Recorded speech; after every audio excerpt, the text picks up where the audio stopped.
Bienvenue dans ce premier épisode de notre série consacrée à ReactiveX et plus précisément, comme on est développeur JavaScript, à RxJS.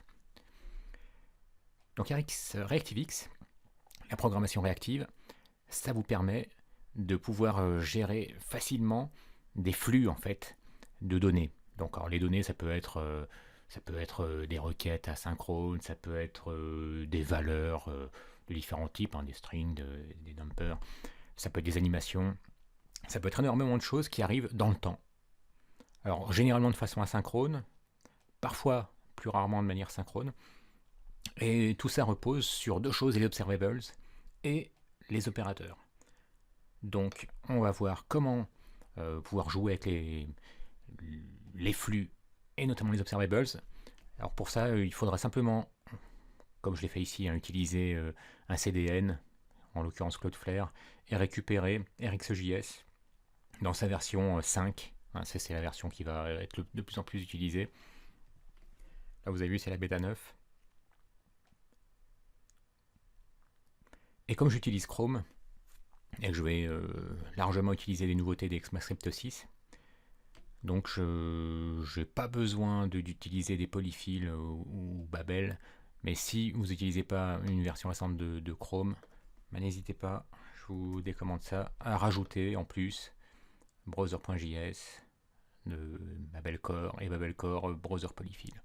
Voilà, et comme nous, on utilise une version récente de Chrome qui déjà intègre toutes ces nouveautés d'ECMAScript 6. Donc on n'en a pas besoin, j'ajoute également jQuery, JS, parce que ça me permettra de faire des requêtes Ajax assez facilement. Et donc ce qu'on va voir pour commencer, c'est les observables. Alors qu'est-ce que c'est un observable? C'est tout simplement un producteur de données, et qui vous pousse, donc c'est vraiment du push qui vous pousse des données. Donc grâce à ce qu'on vient de voir à l'instant, donc à RxJS version 5, eh ben, on a accès à l'objet Rx, qui met à disposition l'objet observable plutôt, observable. Et à partir de là, on peut appeler la méthode statique create qui permet de créer un observable. Alors ce qu'on va faire, pour éviter d'avoir à appeler à chaque fois rx.observable, on va créer une variable qu'on va appeler observable, dont la valeur sera rx.observable. Voilà, comme ça, je peux utiliser par la suite uniquement observable. Donc on veut créer un observable. Un observable, il prend en paramètre quoi donc? Une fonction qui elle-même prend un objet. Et cet objet est un observeur, parce qu'il comporte des méthodes qui vont nous intéresser, à commencer par la méthode next. Donc alors on va créer un observable, on va le récupérer. Comme ça va être un observable qui va nous pousser des valeurs, on va l'appeler values. Il faut donner des titres cohérents, parce que quand vous vous retrouvez par la suite très rapidement à chaîner des observables, à les merger, enfin vous allez faire énormément d'opérations assez complexes sur les observables. Vous y arriverez mieux si vous avez des noms cohérents. Vous verrez aussi parfois la syntaxe qui consiste à utiliser un $, après le nom d'un observable, donc pour indiquer que c'est un observable. Voilà, libre à vous d'ajouter un $, à la fin ou pas. Donc on a notre observer, et notre observeur, c'est un objet qui dispose de plusieurs méthodes, dont la méthode next. Et c'est cette méthode next qui permet de pousser des données. Donc on va pousser une donnée qui va s'appeler hello, et vous avez sans doute deviné que la deuxième valeur qu'on va pousser, elle s'appellera world. Voilà, on a donc cet observable qui est capable de pousser des données. C'est vraiment du push, les observables, ça c'est important de le garder en tête. Et ensuite, une fois qu'on a un observable, qu'est-ce qu'on peut faire? On peut s'abonner à l'aide de la méthode subscribe.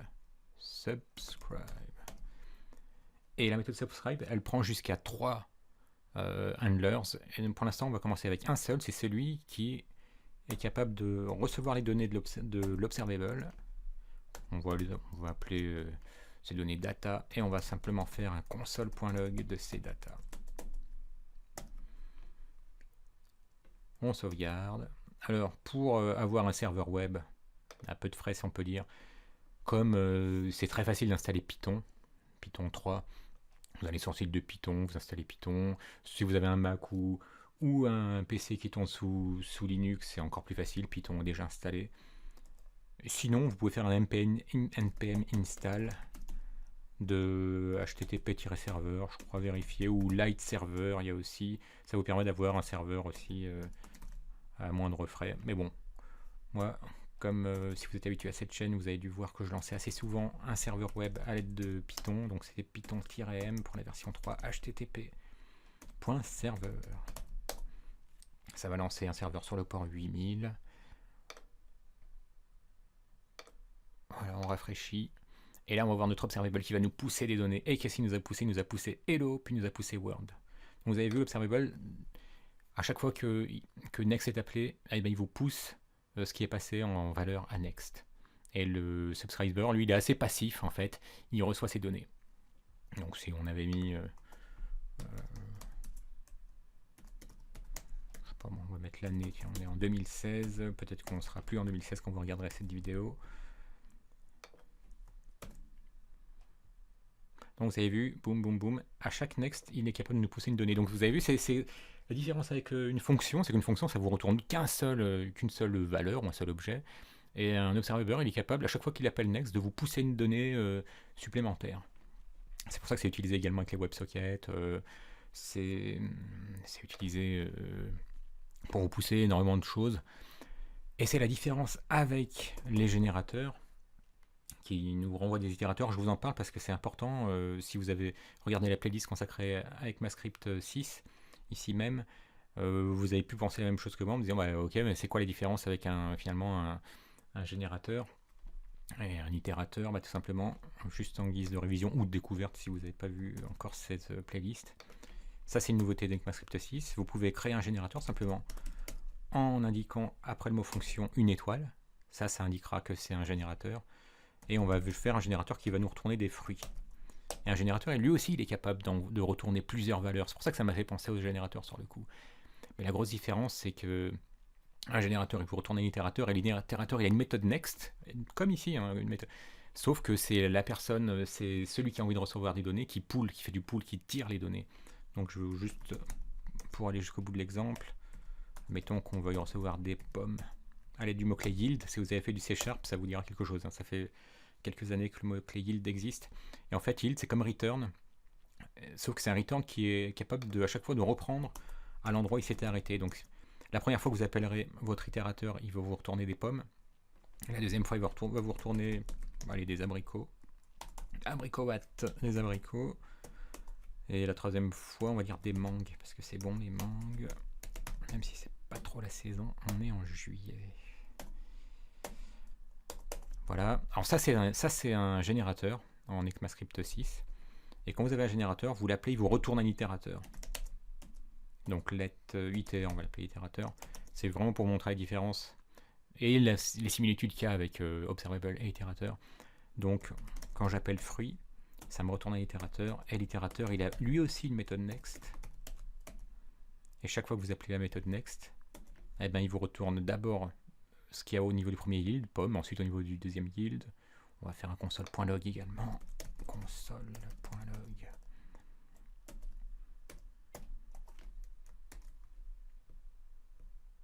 Et donc là, si je rafraîchis, ah, j'ai ligne 11. Ah bah oui. Si j'oublie les parenthèses. Parce que c'est une fonction comme une autre. Hein. La seule différence, c'est qu'il y a une étoile.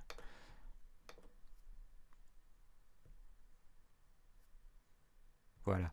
Ça nous retourne un objet qui a une valeur et qui nous dit qu'il donne est false, c'est-à-dire qu'il a encore d'autres choses que vous pourriez lui demander. En l'occurrence, abricot et mangue. Et si vous aviez envie de voir que la value, ce serait possible aussi. Hein. Donc là, vous ne recevrez pas un objet, mais simplement la valeur pomme. Voilà. Et du coup, c'est vraiment le consommateur qui fait du pool, donc il tire les données dont il a besoin. Allez, on va l'appeler 4 fois. Alors qu'on n'a que 3 données. Hein. La première fois, il va retourner pomme, abricot, mangue, puis undefined.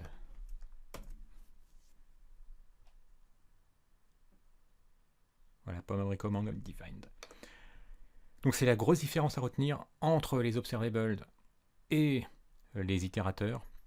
C'est que les itérateurs, c'est du pool, donc à chaque fois, c'est vous qui devez appeler l'itérateur à l'aide de la méthode next pour recevoir des données, alors qu'avec un observable, on réexécute. Eh ben,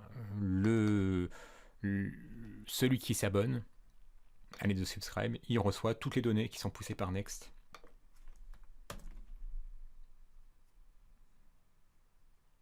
Et en plus, il peut également y recevoir en asynchrone, comme si on mettait un timeout.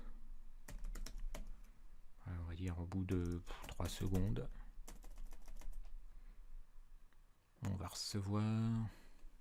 avoir une fonction qui va juste nous retourner un petit coucou. Et puis on va essayer de mettre un X à next. Voilà.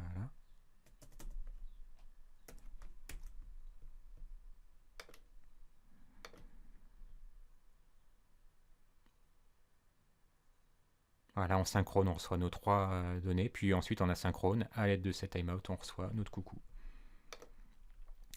Voilà pour cette petite intro aux observables. Donc c'est vraiment un élément fondateur, c'est l'observable qui vous permet de créer un flux de données. Là, c'est un flux de string suivi d'un nombre, suivi de nouveau d'une string, qui peut vous retourner des données soit de manière synchrone, soit de manière asynchrone.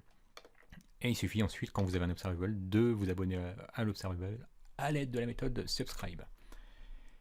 Tandis que itérateur-générateur, eux, c'est du pool, donc c'est vraiment la personne qui récupère l'itérateur en appelant le générateur et en appelant next plusieurs fois, qui ensuite tire des données. L'observable, il vous pousse des données, gardez bien ça à l'esprit. Merci d'avoir suivi cette vidéo et à bientôt.